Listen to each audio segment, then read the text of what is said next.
Hello दोस्तों, मेरा नाम गुलफाम अहमद है और मैं दिल्ली से हूँ। 28 साल मेरी अभी उम्र हुई है और मैं 1 साल का था जब मुझे पोलियो हो गया था। हम उत्तर प्रदेश में रहते थे, तो मेरे माता पिता ने बहुत मेहनत की मेरे लिए कि मैं ठीक हो जाऊँ। इनफैक्ट पापा दिल्ली आ गए मेरे इलाज के लिए और वो एक टेलर थे, उन्होंने जैसे जैसे बहुत कोशिश की। हुआ ये कि मैं 8 साल का हो चुका था और मेरी पढ़ाई भी स्टार्ट नहीं हुई थी। बस वो ये चाहते थे कि बाद में वो उम्मीद खो चुके थे कि शायद मैं कभी ठीक भी हो पाऊंगा या नहीं हो पाऊंगा। मैं नीचे बैठ के चलता था और मतलब बहुत वर्स्ट हालत थी मेरी कि इसका फ्यूचर क्या होगा। वो बहुत परेशान रहते थे। मम्मी पापा ने अपनी उम्मीद हार चुके थे और मेरे लिए फ्यूचर में क्या होगा ये भी उन्होंने सोचना भी छोड़ दिया था। बस वो ये चाहते थे कि किसी फैक्ट्री में कोई हाथ से करने वाला कोई काम सीख लूँ जिससे मेरी लाइफ चल जाए। लेकिन शायद मेरे ड्रीम कुछ और थे।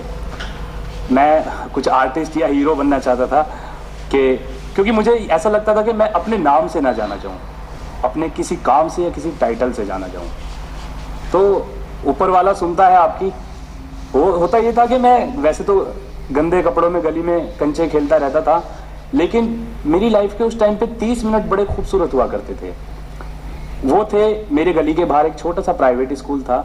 जब वहाँ लंच होता था तो उसके ग्राउंड में बच्चे खेलने आते थे और उसके गेट में एक छोटी सी दरार थी जहाँ बैठकर मैं उन बच्चों को देखा करता था और बड़ा खुश होता था कि काश मैं भी यहाँ होता। मैं अपनी ज़िंदगी ऐसे ही काट रहा था वो 30 मिनट में खुश होकर। और एक दिन क्या हुआ, शायद मेरे सपनों को आगाज़ मिलने वाला था। वहाँ की प्रिंसिपल ने मुझे ऐसे करते हुए देख लिया। अब वो आई और मुझे बुलाकर अपने रूम में ले गई। मैं डर भी गया थोड़ा सा। उन्होंने जब पूछा कि क्या देख रहे थे, तो मैंने कहा, मैं जोश में आ गया और बस एक ही बात मेरे मुंह से निकली, आंटी जी मुझे भी स्कूल में आना है। क्योंकि मुझे खुशी थी अंदर आने की। तो उन्होंने मुझे देखा और फिर मेरे मम्मी पापा को बोला, उनसे बात की, उनकी काउंसलिंग की। तो फिर मेरा एडमिशन हुआ। 8 साल की उम्र में मेरी एजुकेशन स्टार्ट हुई। धीरे धीरे मेरी पढ़ाई चलती रही। मैं थोड़ा सा, क्योंकि ज़्यादा उम्र थी तो जल्दी कैच किया पढ़ाई को। फिर ये हुआ कि 5वीं क्लास के बाद वो स्कूल ख़त्म हो गया और क्योंकि वो प्राइवेट था, मेरे घर वाले इतने ज़्यादा फाइनेंशियली स्ट्रांग नहीं थे कि मुझे दोबारा आगे पढ़ाई मेरी प्राइवेट में करा पाते।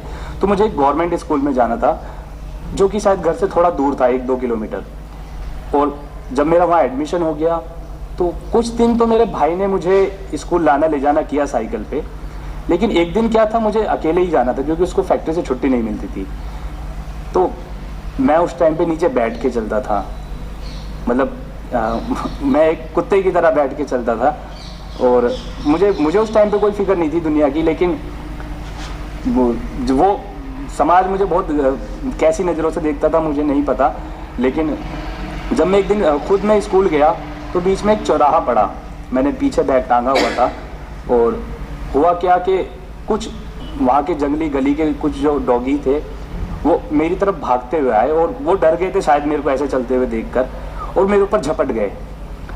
शायद 1-2 ने काट भी लिया था मेरे उस वक्त। और एक अंकल ने आकर मुझे बचाया वहाँ पे उनसे और वो मुझे स्कूल छोड़कर आए। शाम को भाई आ गया वो इस साइकिल से स्कूल से लेने, और कि मैंने वो बात भाई को भी नहीं बताई, घर पे भी किसी को नहीं बताई, क्योंकि मेरे पेरेंट्स मेरे से इतना प्यार करते थे कि शायद उन्हें पता लग जाता कि ऐसा मेरे साथ हादसा हुआ है तो मुझे दोबारा स्कूल नहीं भेजते।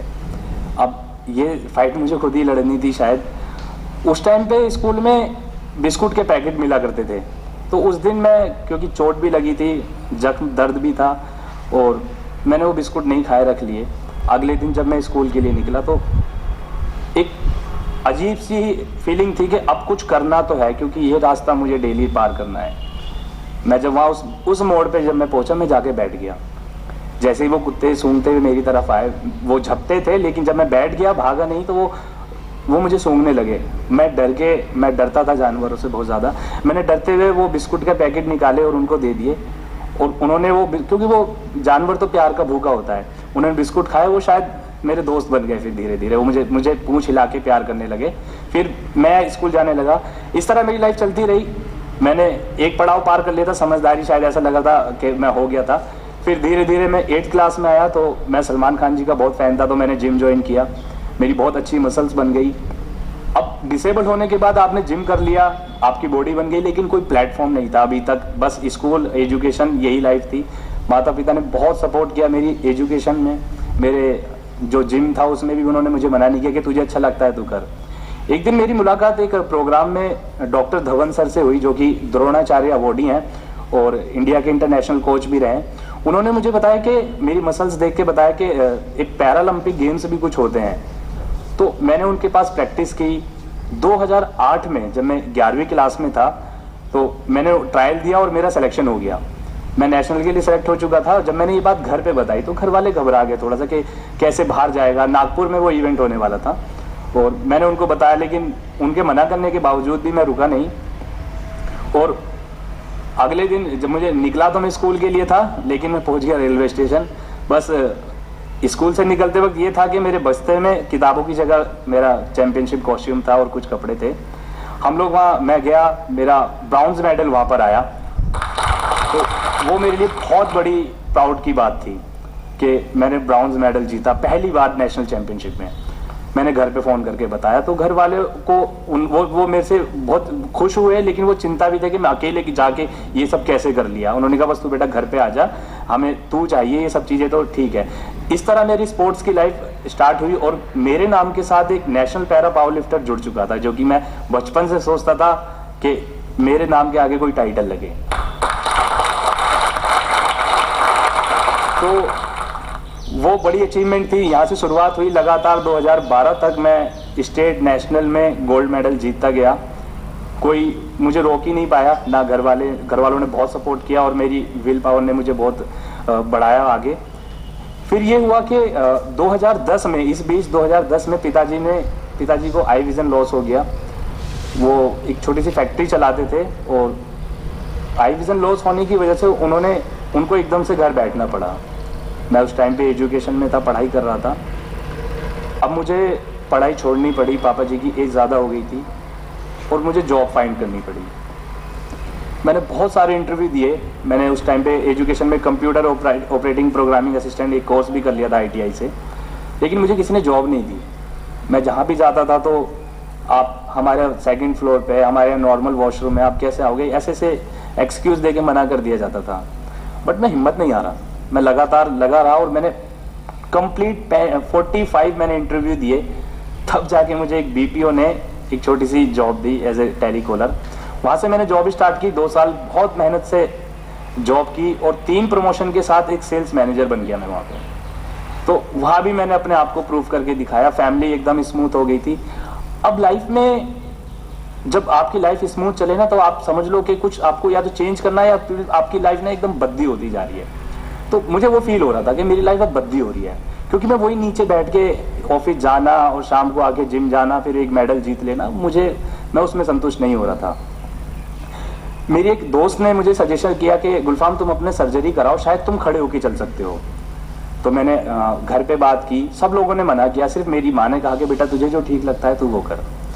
और जब हम डॉक्टर के पास गए तो डॉक्टर ने मेरा असेसमेंट किया बॉडी का और उन्होंने मुझे बताया कि लगभग 1 साल आपको लग जाएगा बेड रेस्ट पे कंप्लीट, कि ठीक तो हो जाओगे, अगर आप अच्छे से मेहनत करोगे तो 1 साल लगेगा। मैंने कहा ठीक है। मैंने डिसीजन लिया। 2013 नवंबर में मैं हॉस्पिटल में एडमिट हुआ और 2011 नवंबर को मेरा पहला सर्जरी हुआ। उसके 20 दिन बाद दूसरा सर्जरी हुआ। दोनों हिप रिलीज हुए मेरे, पूरा काट पीट के 3-3, 4-4 घंटे सर्जरी चले थे। सर्जरी होने के बाद 1 जनवरी 2014 को मैं डिस्चार्ज हो गया। मैं तब तक बेड रेस्ट पे था। डॉक्टर ने जो एक्सरसाइज बताई थी मैं जी जान से कर रहा था। घर पे आके जो डॉक्टर 1 घंटे एक्सरसाइज कराते थे वो मैं 12 घंटे एक्सरसाइज करता था। और कंप्लीट सर्जरी के 90 डेज के अंदर दोनों पैरों में कैलीपर लगा के और बैसाखी की मदद से मैं 92 डेज पे मैं खड़ा होके चलने लगा था।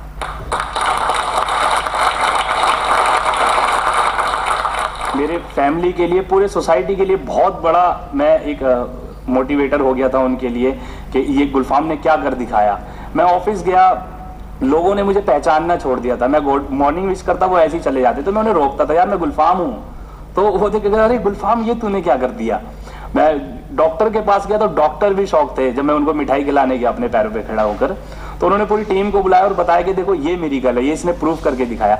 एक बात थी, उस साल हमारे देश को पोलियो रहित हुए 3 साल हो गए थे 2014 में, शायद मैं भी कुछ पोलियो रहित हो चुका था। अब मेरी लाइफ बिल्कुल चेंज हो गई थी, पूरा लाइफ स्टाइल मेरा चेंज हो गया था। पहले मैं मूवी नहीं जाता था, शादी पार्टी वगैरह में नहीं जाता था, मैंने सब जगह जाना स्टार्ट कर दिया। अब सर्जरी की वजह से मेरे को स्पोर्ट छोड़ना पड़ा था, पावर लिफ्टिंग। डॉक्टर ने बताया कि आप एक्सरसाइज ज़्यादा नहीं कर सकते हो, लेकिन स्पोर्ट्स पर्सन मेरे अंदर था कहीं ना कहीं। मैंने उसको जारी रखा और मैंने फिर ताइक्वांडो खेलना स्टार्ट किया। ताइक्वांडो में 2014, 15, 16, 17 लगातार दिल्ली स्टेट और नेशनल में मैंने गोल्ड मेडल अगेन जीता। तो स्पोर्ट्स पर्सन था तो वो भी मैंने उसको कंटिन्यू रखा। अब क्या था, जो बचपन में जो सपना था, स्पोर्ट्स में तो मैं आ गया था एक आइडेंटिफिकेशन बनाने के लिए, लेकिन बचपन में सपना था कि मैं हीरो बनूंगा या कुछ ऐसा करूंगा कि मैं स्टेज पे जाके कुछ परफॉर्म करूंगा, कुछ आर्टिस्ट बनूंगा। तो वो शायद पूरा होने वाला था। मुझे पता लगा 2015 में कि मुंबई में कोई मिस्टर एंड मिस व्हीलचेयर का कॉन्टेस्ट होता है, उसके लिए मैंने अपना नाम नॉमिनेट किया और मेरा प्रोफाइल वहाँ सेलेक्ट हो गया। मैं मुंबई गया, मैंने बेस्ट परफॉर्मेंस दिया और 2015 मिस्टर व्हीलचेयर इंडिया का टाइटल मैंने विन किया। अब जो बचपन के ड्रीम ऐसा लग रहा था सब कुछ पूरा हो चुका था। मैं स्टेज, मैंने उसके बाद कई सारे मॉडलिंग वॉक किया एज ए शो स्टॉपर और एज ए चीफ गेस्ट में इवेंट में जाने लगा। और जैसे जैसे मुझे स्टेज मिला, मेरे अंदर का कलाकार बाहर आने लगा। मैंने स्टैंड अप कॉमेडी करना स्टार्ट कर दिया, लोगों को हंसाना स्टार्ट कर दिया, मैंने मोटिवेशनल स्पीच स्टार्ट किया। इसी बीच अगले साल उसके 2016 में मुझे एक मौका और मिला, वो था व्हीलचेयर डांस का, जो कि मेरे लिए बहुत बड़ा था और मेरे इस प्रोफाइल को बहुत स्टार लगाने वाला था।